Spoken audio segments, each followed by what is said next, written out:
In 2010, the first controlled trial was published, examining how the brain responds to grape juice. It helped aged rats, but what about people? Concord grape juice supplementation improves memory function in older adults with mild cognitive impairment, or so says the title.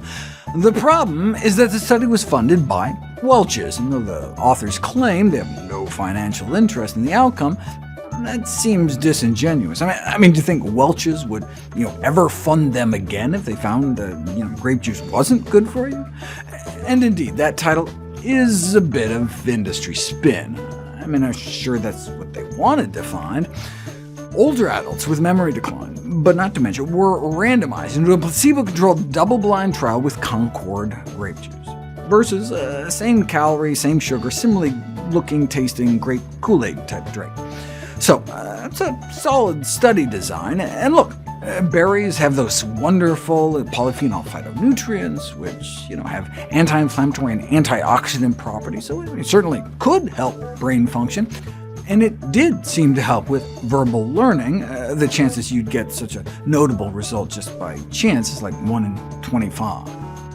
Whereas the higher recall scores are considered not statistically significant, since even if there wasn't an effect, you might get those kind of results by chance 1 in every 8 or 10 times you'd run the experiment. And by convention, we really like to see at least 1 in 20, so a p-value of 0.05 or less, especially if you're looking at multiple outcomes, which increases the likelihood that something will just kind of pop up as a fluke.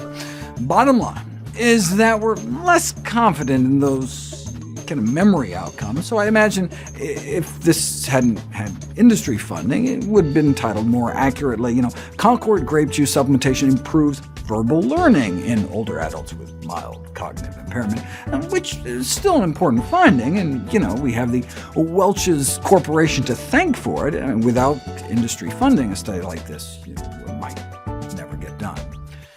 The findings suggest that drinking grape juice is superior to drinking grape Kool-Aid, not necessarily for memory, but maybe for helping with learning.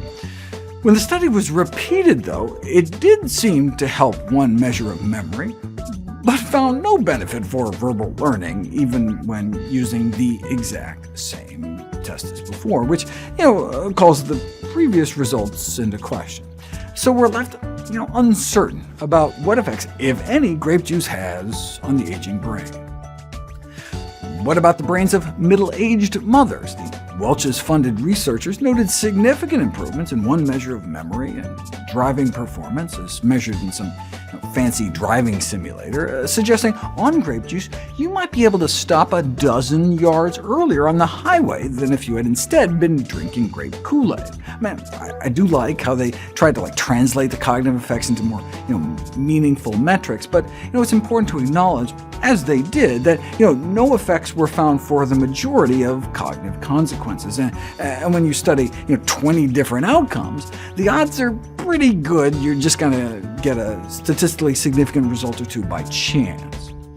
The latest study involved a single dose given to young adults, average age 21, a cup of purple grape juice, or white grape juice, to which flavor and color had been added to disguise it. In this way, you could see if there's something special about those deep purple polyphenol pigments in Concord grape juice, and got the same kind of results, 2 cognitive measures just reaching statistical significance. But that's out of 7 different outcomes. So instead of 0.05 as the cutoff for significance, we'd really like to see closer to 0.007, and none hit that. Maybe it's because they didn't use the whole food, like in that blueberry study I profiled before. There was a study that looked at actual grape consumption by utilizing freeze-dried grape powder to capture the kind of whole food instead of just the juice, versus a sugar-matched placebo. They used PET scans to track changes in brain metabolism associated with early Alzheimer's in a group of older adults already suffering from mild cognitive decline. Although the changes couldn't be picked up on neuropsych testing, in those early-stage Alzheimer's regions, the placebo group continued to worsen, But the grape group was spared such decline, suggesting a protective effect of grapes. Here's that in kind of graph form, showing the significant differences, or even better, brain mapping pictures. Right? Here's one of the placebo brains. The red areas indicate locations where brain metabolism declined after 6 months of eating placebo grapes. Compare that level of decline to a brain that ate 6 months of actual grapes.